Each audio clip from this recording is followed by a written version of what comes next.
고백이 담긴 귀한 찬양 감사합니다. 이제 성경 말씀을 봉독하겠습니다. 오늘 우리에게 주신 하나님의 말씀은 신약성경 누가복음 9장 23절 24절 말씀입니다.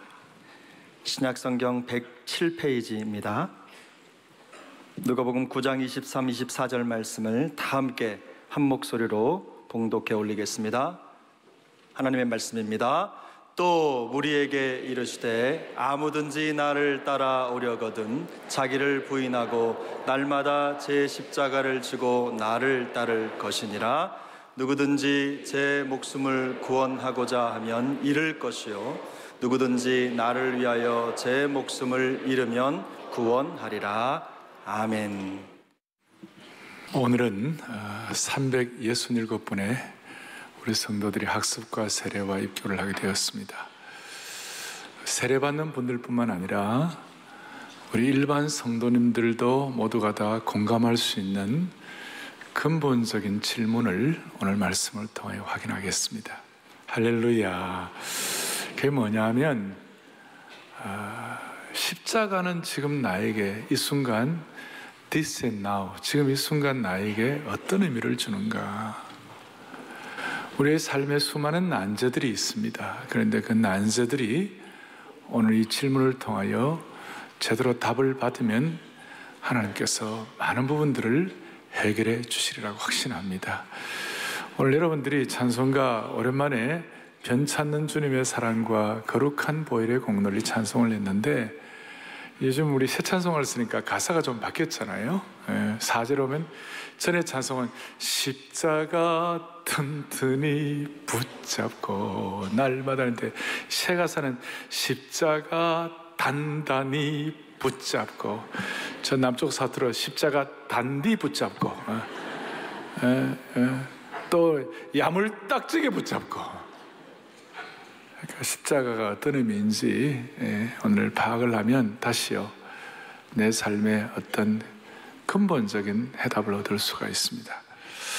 여러분, 십자가에 대해서 로마 시대 때 십자가 역사를 좀 보면, 로마 시대 당시의 십자가는 거친 나무로 값싸게 만든 잔인한 형벌 도구에 지나지 않았습니다. 요즘은 십자가가 아주 패션처럼 목걸이도 하고 십자가 귀걸이도 하고 다 그래요. 너무 좋은 일인데, 그 십자가 목걸이를 앞에 달고 있으면서 십자가를 지고 가라 그러면 목걸이를 뒤로 넘깁니다.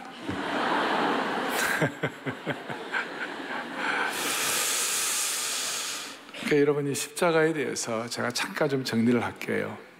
구원 역사 전체를 통해 좀 잠깐 정리를 할게요. 예수님께서 탄생하셨을 때 동방 박사가 황금과 유향과 모략을 가져왔어요. 그 중에 모략을 가져온 의미는, 당시 고대 이스라엘 사회에 모략은 시신방부제로 썼습니다. 그러니까 모략을 가져왔다는 것은 예수님께서 자신의 피를 흘려 십자가 지시는 것을 의미하는 하나의 예고다, 이렇게 말할 수가 있습니다. 동시에 이 십자가 사건은 골고다에서 일어난 사건입니다.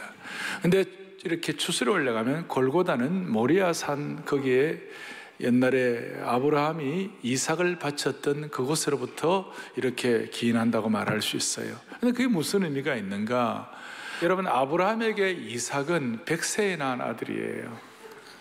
얼마나 좋은지 그 아들 이름의 뜻을 이삭이라고 짓고, 이삭이라는 뜻은 웃음이라는 뜻이에요. 너무 기쁜 거예요.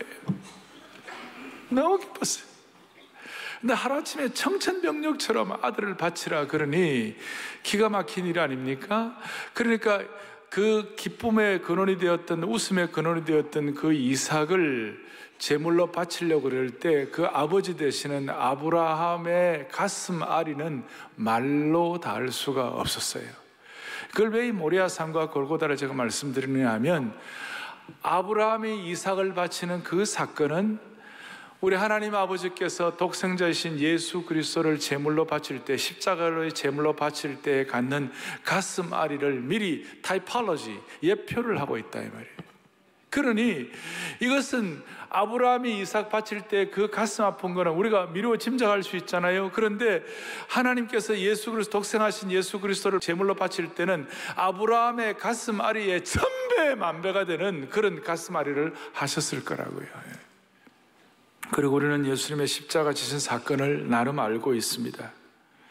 예수님은 겟세마네 동산에서 반역죄로 체포되시고 유대 종교 지도자들의 질투적인 고소 때문에 신문당하시고 모욕당하시고 빌라도를 통해서 채찍질 당하시고, 그 채찍질은 정말 잔인했다고 말할 수 있습니다. 끔찍한 그 채찍, 로마의 그 병정의 채찍질은 예수님의 살점이 쩍쩍 묻어져 나오는 것이었고, 심지어 그 채찍질도 장기 조직이 보일 정도로 잔인했습니다. 채찍질로 피범벅이 된 예수님을 군중 앞에 내어놓았는데, 군중들은 그런 예수님을 보고 불쌍히 여기고 안타까워하기는커녕 측은히 여기기는커녕 오히려 예수님을 십자가에 못 박으라고 배신의 함성을 질러대었습니다. 십자가에 대한 영화나 그림을 보면 예수님 옷자락에 물든 피와 등의 채찍질 자국 정도를 보게 됩니다. 그런데 실제로는 그 정도가 아니었어요. 예수님은 더 심하게 매를 맞아서 형태를 알아볼 수 없을 정도였어요. 너무나 잔인해가지고 청소년들 그 잔혹성 때문에 관람 불가가 될 정도였어요. 수염이 뜯겨져 나가고 얼굴은 채찍질 당해서 부으시고, 거기에다가 로마 병정들이 가시면류관을 씌운 거예요. 그리고 가시면류관을 씌우면서 조롱한 거예요. 오죽하면 바울은 이 사실에 대해서 십자가의 나무에 달린 자마다 다 저주를 받았다. 갈라디아서 3장 13절 뒷부분에 보면 뭐라고 말씀하고 있는가? 나무에 달린 자마다 저주 아래 있는 자라. 얼마나 저주 같은 십자가형의 그 참혹함을 말하고 있는 것이죠. 로마 제국에서 십자가형은 가장 잔인한 처형이었습니다. 얼마나 잔인했는지 역사가 키켜로는 십자가라는 말조차 없어져야 한다고 할 정도였어요. 오죽하면 로마 시민권을 가진 사람들은 아무리 악행을 저질렀다 하더라도 십자가형은 받지 않았습니다. 오직 식민지 백성들에게만 부여되는 극형이었어요. 처절한 고통과 수치와 패배를 의미한 것입니다.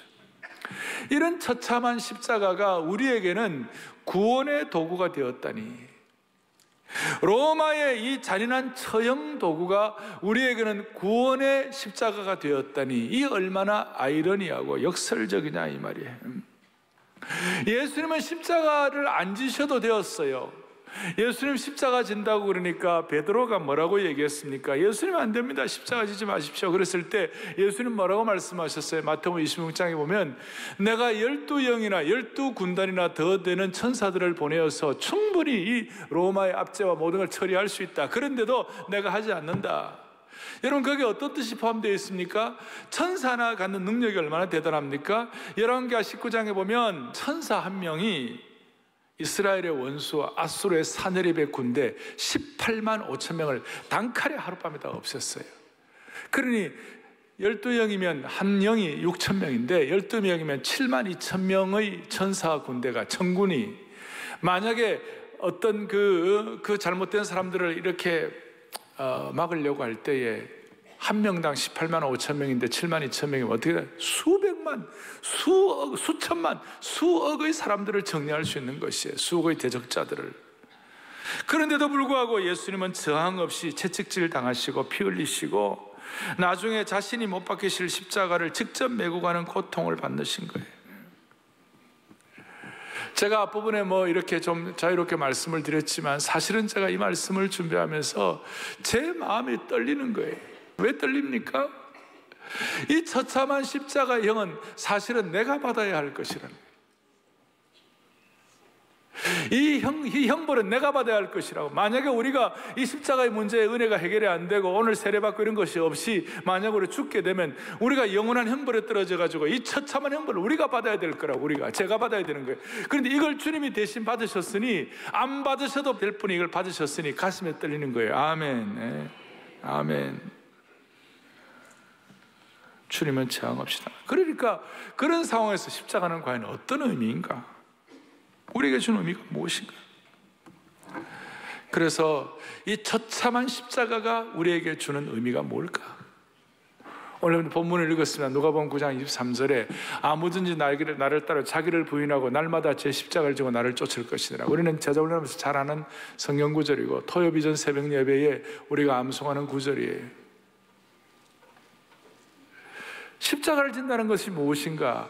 자기를 부인하고 자기 십자가를 진다고 그랬어요. 그러니까 십자가를 진다는 것은 자기를 부인하는 것이에요. 제가 옛날에 무척산 기도원이라고 산에 올라가는데 높은 산이에요. 꼭대기에 올라가 너무 피곤해가지고 막 너무 힘들어할 때 거기다 탁 돌바위에다가 누가복음 9장 23절을 써놨어요. 써놨는데 뭘 빠뜨렸는가 하면 나를 따라오거든 자기 부인하고 나하고 짜자자 를자가 빠졌어요. 를자가. 그래서 이거 예수님을 따르면 아내하고 같이 따라야 되구나. 그것도 뭐 틀린 건 아닐지 모르겠어요. 그런데 처참한 십자가가 우리에게 무슨 의미를 주는가?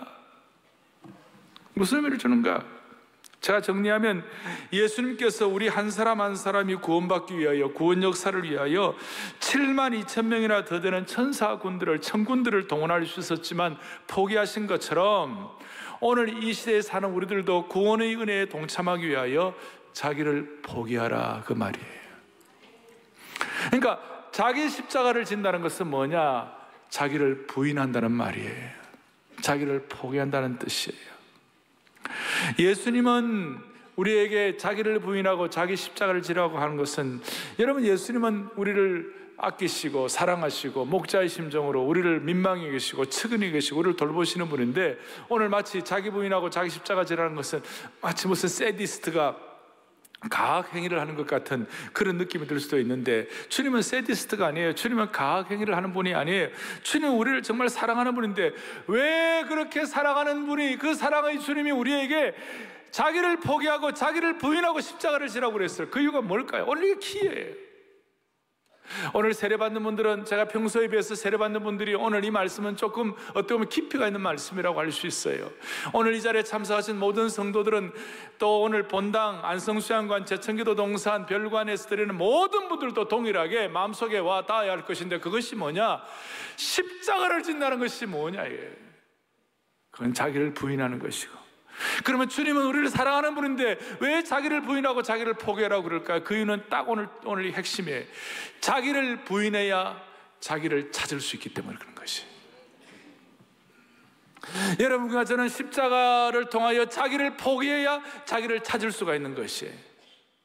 오늘 이 자기를 포기하라는 말, 자기를 부인하라는 이 말은 21세기의 이 포스트 모더니즘 시기에 오늘 자신을 회복하라, 자신을 찾으라, 자신이 제일이다, 지금 이렇게 강조하는 이 시대상의 흐름과는 맞지 않는 것 같아요. 오늘 21세기 현대 사상이 뭐예요? 오늘 가장 많이 듣는 얘기가 뭐예요?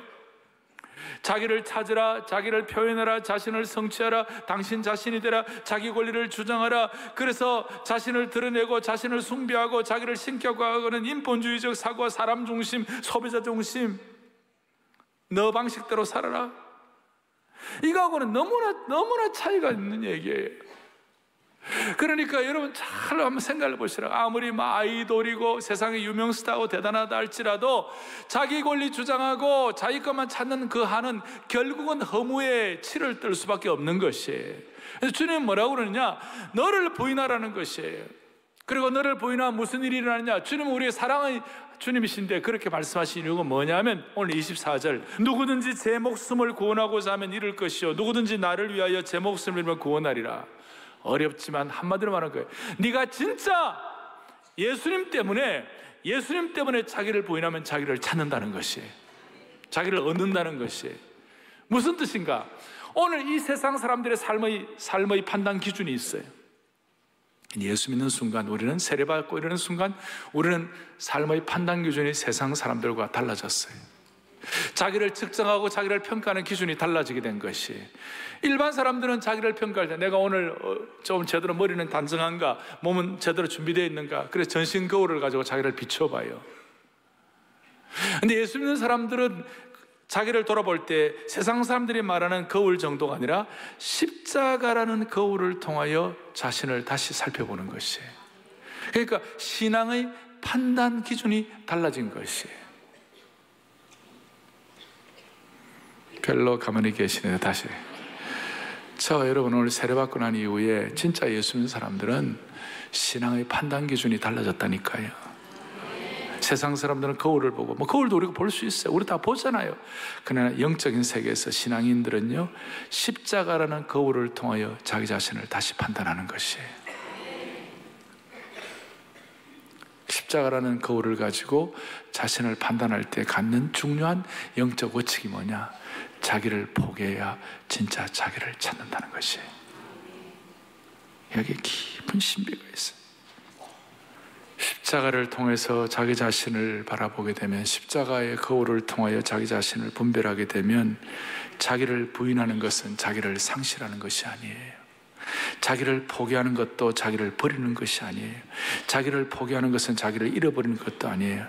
자기 부인과 자기 포기와 자기 잊음을 통하여 오히려 진짜 자기 자신을 찾게 되는 줄로 믿습니다.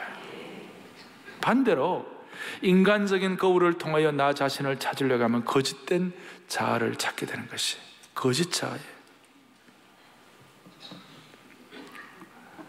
죄의 본성은 타락한 자아예요. 그래서 가짜 자아에 늘 속고 살 수밖에 없어요. 어떤 부부 사이가 안 좋아요. 안 좋은데 할 수 없이 어떤 연회에 참여하게 돼가지고 디너 만찬을 하는데, 리셉션을 하는데 서로 소개를 하는 거예요. 남편이 사이는 안 좋지만 겉으로는 멀쩡해가지고 서로 소개를, 제 아내입니다. 그렇게 소개를 하니까 아내가 속으로 그랬어요. 자기 아내라고 그러지만 실제로는 아닌 것처럼 엉터리인 거예요. 우리는 세상적인 거울을 가지고 판단할 때는 우리 속에 있는 자아가 할지 몰라요. 우리는 십자가라는 거울을 통하여 자기를 바라보게 되면 예수님의 처참한 십자가가 참 나를 발견할 수 있도록 만들어주시는 거예요. 이건 어떤 동양 철학이나 타 종교에서 할 수 없는 신비한 것이. 이 신비를 바울이 깨닫고 난 다음 뭐라고 고백하느냐? 고린도후서 4장 10절. 이것 때문에 예수님의 생명이 우리에게 나타난다는 거예요. 할렐루야. 읽어보겠습니다. 우리가 이렇게 항상 예수님의 죽으심을 몸소 체험하는 것. 아멘.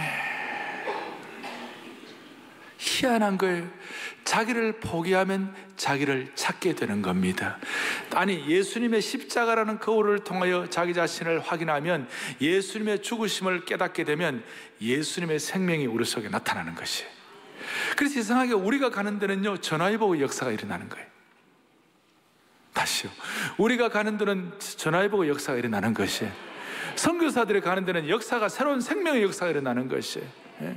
저는 기도하는 거예요. 부족하지만 제가 가는 곳마다 영적인 역동력이 회복되게 하여 주십시오. 제가 찬송하면 달라지게 하여 주십시오. 이건 내가 하는 것이 아니라 내 속에 있는 예수의 생명이 역사하는 것이에요. 내가 나를 포기하면,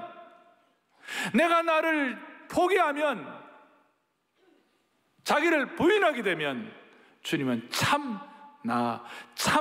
생명의 역사를 회복시켜 주시는 것이에요. 적용하겠습니다. 핵심은 이거예요. 예수님이 골고다 십자가에 돌아가실 때 예수님과 함께 두 강도가 같이 십자가에 못 박혔어요. 그리고 예수님을 조롱합니다. 두 강도가 처음에는 그 조롱하는 무리에 같이 끼었어요. 네가 하나님의 아들이거든 너 자신을 스스로 구원하라 그러면서 아주 그냥 조롱하고 모욕했어요. 그런데 그 두 강도 중에 한 강도가 그 주님의 모든 상황을 보면서 깨달음이 오는 거예요. 예수님이라는 십자가에 달아오신 예수님을 통하여 자기를 돌아보게 되는 거예요. 주님은 저분은 죄가 없는데 저렇게 달리는 게 무슨 이유일까? 그렇게 하면서 십자가라는 거울을 통하여 자기를 돌아보게 되니까 그 강도가 뭐라고 했냐면 이렇게 얘기했어요. 예수님, 당신의 나라가 임할 때 나를 기억해 주십시오. 너무 신비한 거예요. 똑같은 십자가에 계신 예수님을 보고 한 강도는 모욕하고 그냥 끝났어요. 근데 한 강도는 예수님을 영접하는 것이에요. 그럴 때 예수님 뭐라고 그랬어요? 예수님의 당신의 나라가 임할 때 나를 기억해 달라고 그랬을 때 예수님 뭐라고 그랬어요? 내가 진실로 너에게 이르노니 오늘 너가 나와 함께 낙원에 있으리라. 이 강도는 자기 자신은 비참하고 부족하지만 예수님이라는 십자가의 거울을 통해 자기를 바라보고 구원을 얻게 된 것입니다. 이것은 많은 것을 시사하는 것입니다. 지금도 주님은 우리 옆에서 십자가에 달려 계시는 것이에요. 지금도 안 보이지만 우리 주위에 주님은 십자가에 달려 계시는 거예요. 그러니까 어떤 사람은 그 십자가를 믿고 어떤 사람은 믿지 않는 거예요. 어떤 사람은 모욕하고 침 뱉는 거예요. 오늘날도 기독교를 폄하하는 분들을 모욕하고 하는 거예요. 그런데 어떤 사람은 우리처럼 예수 믿고 세례받고 영접하게 되는 것이에요. 놀라운 신비예요. 여러분, 저는 이걸 오늘 여러분들에게 말씀드리면서 나도 한번 자신을 돌아봤어요. 예수님과 구원받은 강도에 대한 얘기를 하면서 처음에는 우리가 다 이거 실감 같잖아요. 아, 내가 구원받은 강도처럼 은혜 받았구나 했지만 예수님은 30년, 40년, 50년 믿으면서 구원받은 강도는 나하고 아예 관계없는 것처럼, 멀찍한 것처럼, 그냥 그것은 객관적으로 그냥 나하고 상관없는 어떤 내게 생명의 역사로 받아들이지 않고 그냥 하나의 상황으로만 끝나는 거예요. 그러니까 복음의 능력이 없는 것이에요. 주님이 십자가에 달려 계시는 거예요. 우리는 십자가라는 거울을 통하여 예수님을 생명의 구주로 역사하고 마음속에 오늘 이 시간에도 그 주님의 십자가가 주는 의미, 자기를 부인하고 자기를 포기하고, 그걸 우리가 받아들일 때 예수님의 생명이 우리 속에 나타남으로 말미암아 여러분들이 하는 모든 일들이 역사가 일어나는 것이에요. 강력해지는 거예요. 가는 곳마다 은혜가 되는 것이에요. 축복의 근원이 되는 것이에요. 여러분들의 십자가가 뭐예요? 여기 고3 학부형들, 고3 수험생이 십자가입니까? 예? 여러분들 십자가가 뭐예요? 말 안 듣는 자식이 십자가입니까? 여러분 십자가가 뭐예요? 노쇠하시고 어떻게 몸을 가눌 수 없는 어른들이 십자가입니까? 21세기에 저와 여러분들의 공통된 십자가는 자기를 부인하는 것이에요. 자기를 부인하는 것이에요. 우리는 어제 토요비전 새벽 예배에 제 헌신을 다짐했습니다. 교회가 새롭게 도약하고 이전하는 특별한 시간이었어요. 그게 핵심, 제 헌신의 핵심이 뭐예요? 우리 자신을 부인하고 우리를 통하여 주님이 일하여 주시옵소서. 그게 핵심이에요. 그래서 다시요,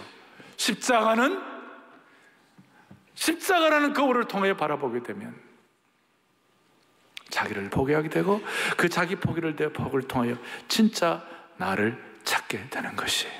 진짜 생명의 역사를 회복하게 되는 것이에요. 그래서 십자가의 능력은 요한 켈빈이 말한 대로 한 번 더 강조하겠습니다. 같이 보겠습니다.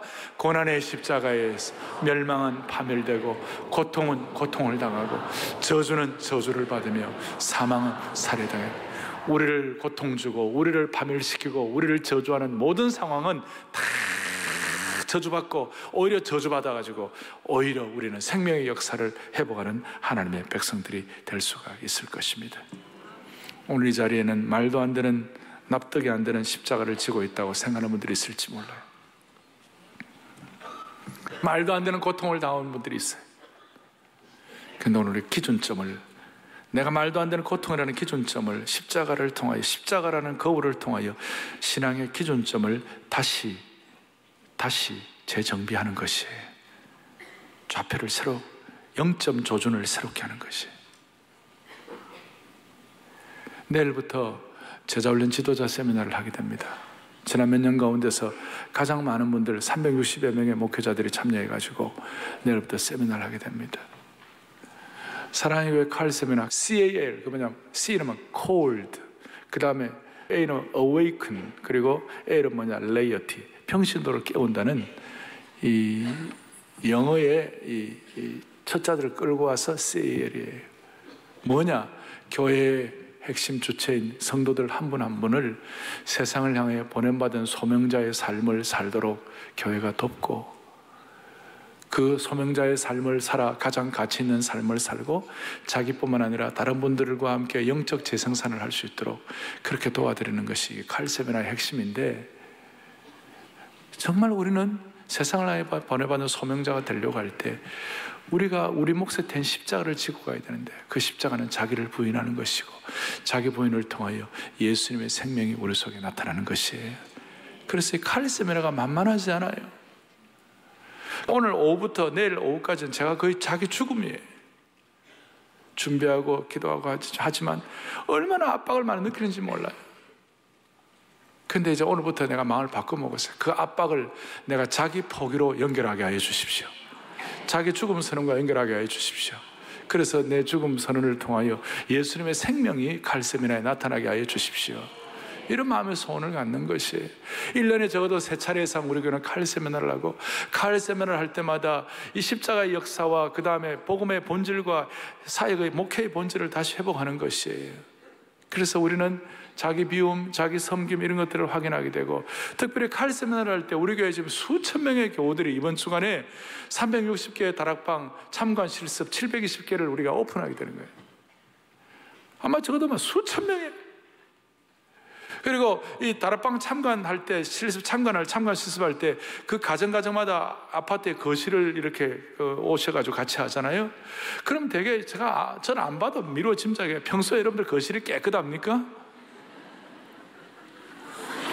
그래서 내가 얘기를 다 들어요. 거실에는 온갖 잡동사니들 복잡한 것들을 전부 다 보따리에 다 싸가지고 말이에요, 어느 방에다 갖다 던져 놓는 거예요. 그때 자기 죽음이 선언되는 거예요. 제가 이 말씀을 준비하면서, 그렇지, 우리가 이런 은혜를 받았는데 사랑의 교회 40여 년 동안 33년 전에 칼세미나 처음 할 때 얼마나 참 무겁게, 얼마나 정말 조심스럽게 기대하며 영적으로 준비했던가. 그 주님 안에서 자신을 돌아보던 그 마음을 주님 회복시켜 주시옵소서. 그럴 때 하나님이 큰 역사를 하시리라고 믿습니다.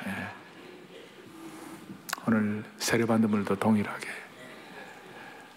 우리 신앙의 본질, 우리 주님의 성교의 본질을 회복하여 다시 한번 예수님이 우리에게 십자가를 지신 이유는 우리가 자신을 부인하고 참 자신을 찾아 예수님의 생명이 우리 속에서 역사할 수 있도록 은혜 위에 은혜를 덧입혀 주시기를 바랍니다.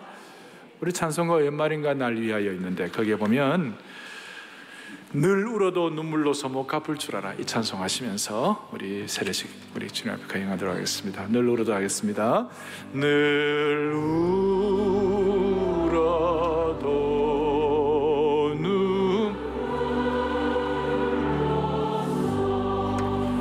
못 갚을 줄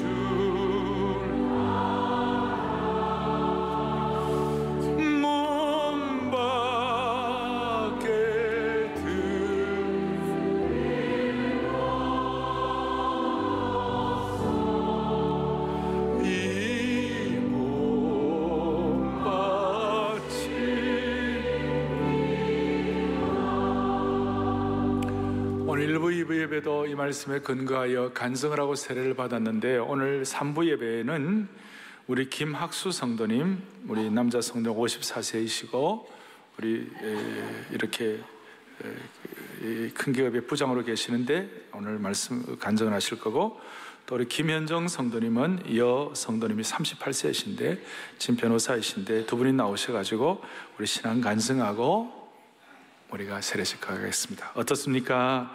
자, 우리 김학수 성도님 나오실 때 박수로 환영하겠습니다.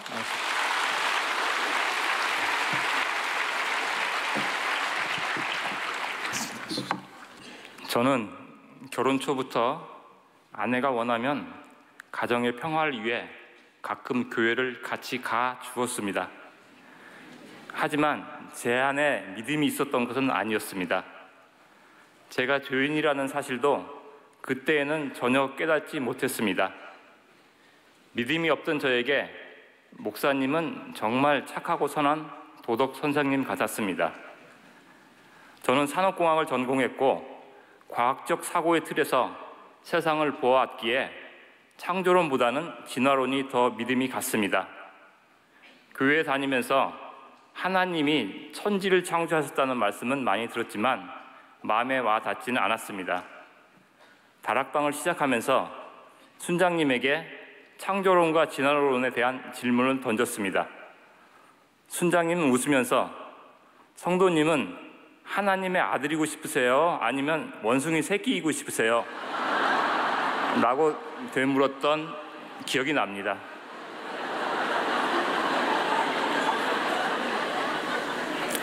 신앙생활을 하면서 깨닫게 된 사실은 내가 하나님을 선택하고 하나님을 찾은 것이 아니라 하나님께서 저를 지명하여 구원하시기로 선택하셨고 이 자리에 서기까지 기다렸다는 것입니다. 그때부터 전능하신 하나님이 천지를 창조하셨다는 사실이 그냥 믿어졌습니다. 저는 사람들이 선망하는 대기업에서 과장으로 회사 생활을 시작하여 입사 10년 만에 부장으로 승진하였습니다.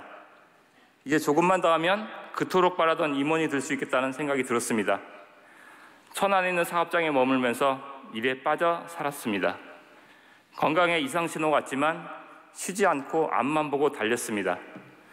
하지만 그토록 원했던 목표는 점점 멀어지게 되었고 더욱이 임원 승진을 못한 고참 부장인 저에게 희망퇴직의 바람이 거세게 불어와서 생각지 못했던 큰 좌절을 경험하였습니다. 높은 보수와 사람들의 인정, 그리고 명예를 얻기 위한 삶의 목표가 흔들리자 저의 삶도 깊은 수렁에 빠지는 것 같았습니다. 고통의 시기에 하나님을 향한 믿음이 생기게 된 것은 아빠, 예수님 믿으세요 라는 아들의 호소가 성령님의 역사하여 제 마음에 꽂혔고 예수님은 사랑이시다라는 설교 말씀 때문이었습니다. 우리를 대신하여 고난을 당하신 예수님이 정말 나를 사랑하시고 나와 함께 하시길 원하신다는 걸 깨달았습니다. 아내가 제자훈련, 사역훈련을 받는 모습은 참 놀라웠습니다. 훈련이 뭐길래 밤을 새워가며 숙제를 하고 돈도 되는 것이 아닌데 왜 저렇게 고생을 하는지 이해할 수가 없었습니다. 하지만 힘들어하면서도 기쁘게 훈련받는 모습을 보면서 무언가 있긴 있나 보다라는 생각을 했습니다. 게다가 결혼하고 25년 가까이 사랑 표현을 잘 하지 않던 아내가 훈련을 받으면서부터 여보 사랑해 라고 말하기 시작했습니다.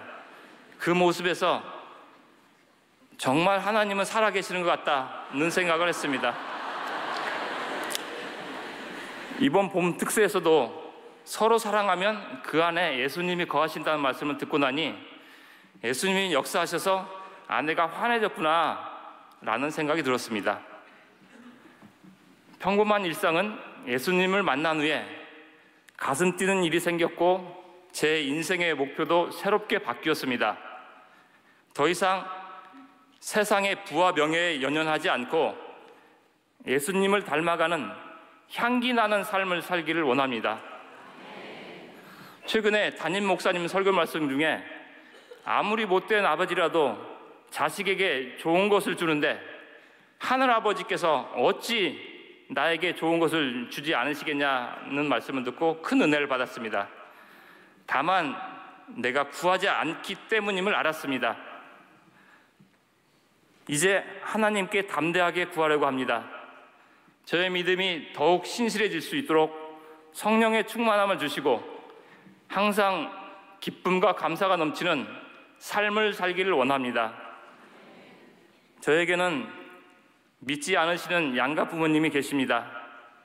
더 늦기 전에 부모님도 구원을 받을 수 있도록 제가 복음의 통로로 쓰임받기를 원합니다. 감사합니다.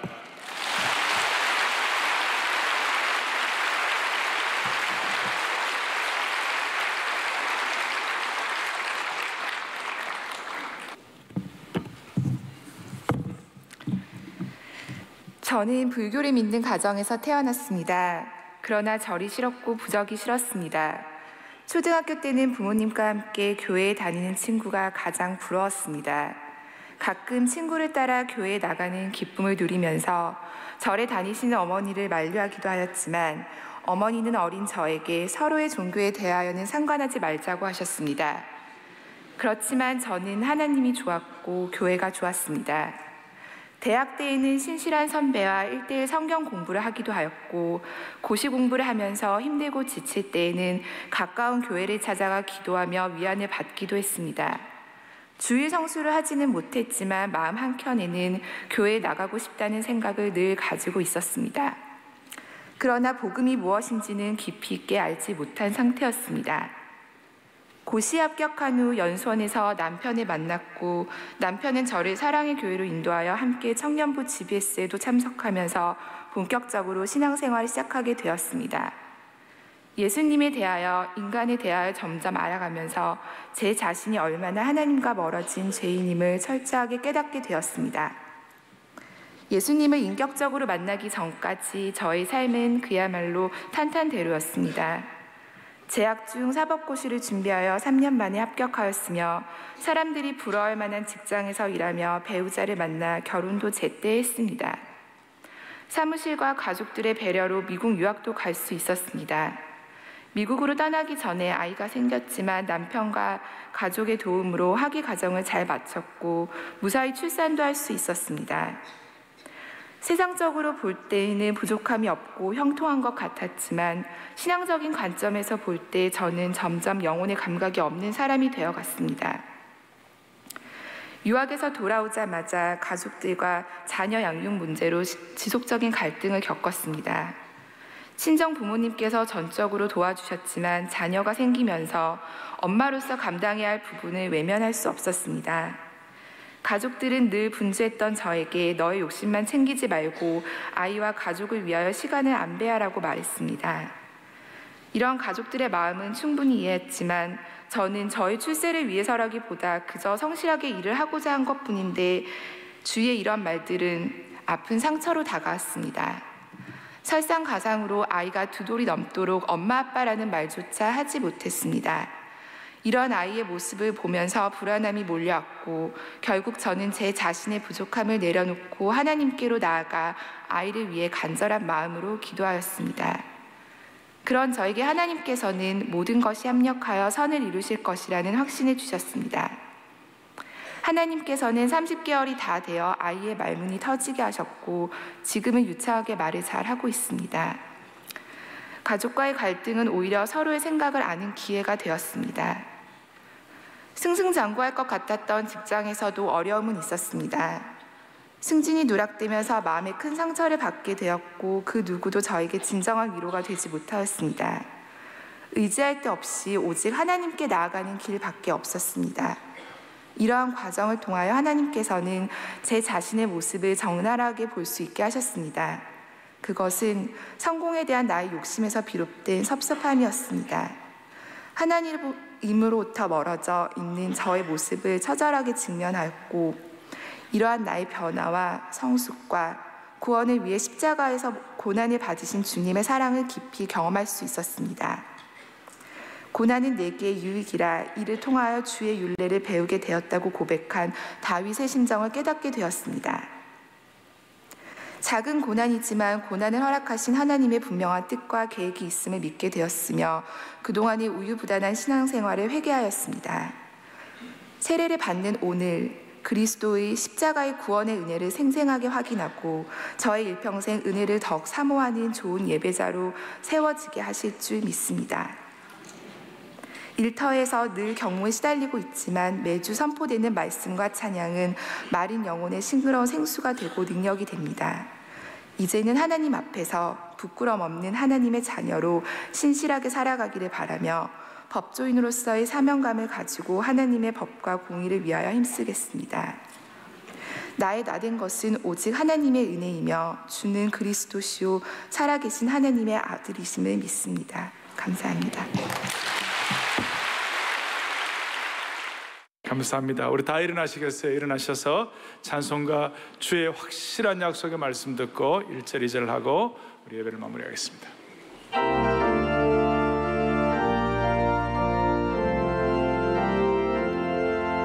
주의 확실한 약속의 말씀 듣고 주만 믿으면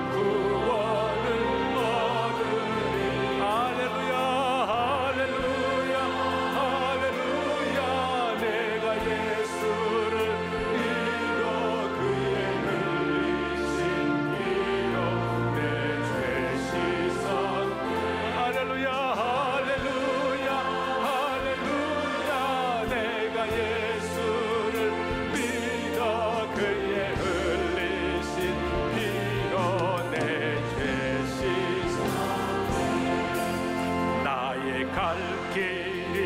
어렵고 위험하나 항상 예수의 도우심 믿고 가. 할렐루야 할렐루야 할렐루야. 내가 예수를 믿어 그의 흘리신 이거 내 죄 씻어.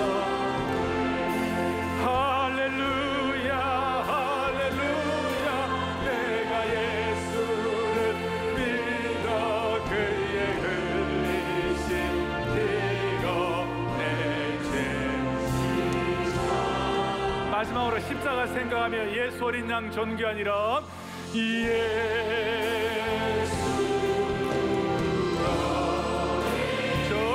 존귀한 존귀하니를. 예수 어린 양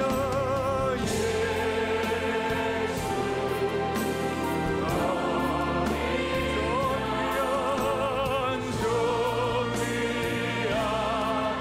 다시 한번 예수 어린 양 응답의 이름.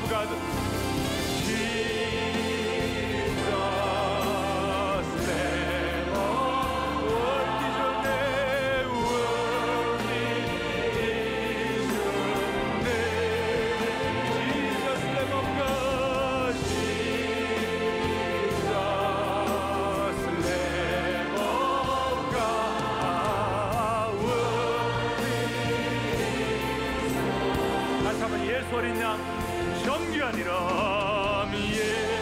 십자가를 생각하며 어린 존귀한 존귀한 이름.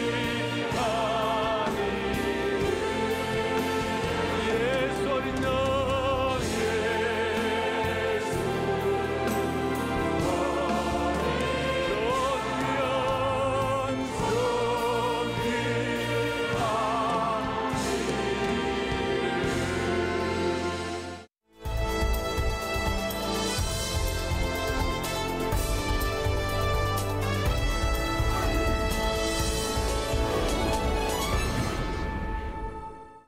지난 28일 사랑의 교회가 보건복지부와 국민일보 주최 저출산 극복 기획 시리즈 하나님의 선물 아이 조아의 헌신한 공로를 인정받아 특별상을 받았습니다. 사랑의 교회는 영적 공공재로서 사랑의 교회 내 국공립 어린이집을 마련하고 서초구에 기부한 점, 믿음의 4대가 함께하는 토요 비전 새벽 예배와 온가족 연합 예배 등을 선교 정책 차원으로 접근한 점 등이 귀감이 돼 특별상에 선정됐습니다. 사랑의 교회가 사회적 문제의 해답을 제시하고 지역 사회에 참되고 복된 사랑의 메시지를 전파하는 역할을 이어가길 기대합니다. 지난 26일 평신도 중심 선교 사역으로 복음을 전하는 OM 국제선교회가 초대 이사장 고 옥하는 목사에 이어 오정현 목사를 OM 한국지부 4대 이사장으로 추대하고 사랑의 교회에서 사역을 위한 첫 이사회를 열었습니다. 1989년 OM 한국지부 설립 당시부터 OM 국제선교회와 밀접하게 사역해온 사랑의 교회는 세계 최대 선상 서점을 갖춘 국제 NGO 선박인 로고스 호프에 17유닛의 선교사들을 장단기 선교사로 파송했으며 내년 2월 강원도 평창에서 전 세계 OM 리더들과 향후 선교 방향을 논의하는 30주년 기념 OM 인터내셔널 리더십 미팅을 진행할 예정입니다. OM 선교회와의 긴밀한 사역을 통해 사랑의 교회가 제자 훈련의 국제화와 세계 선교를 마무리하는 거룩한 사명을 이뤄나가길 소망합니다.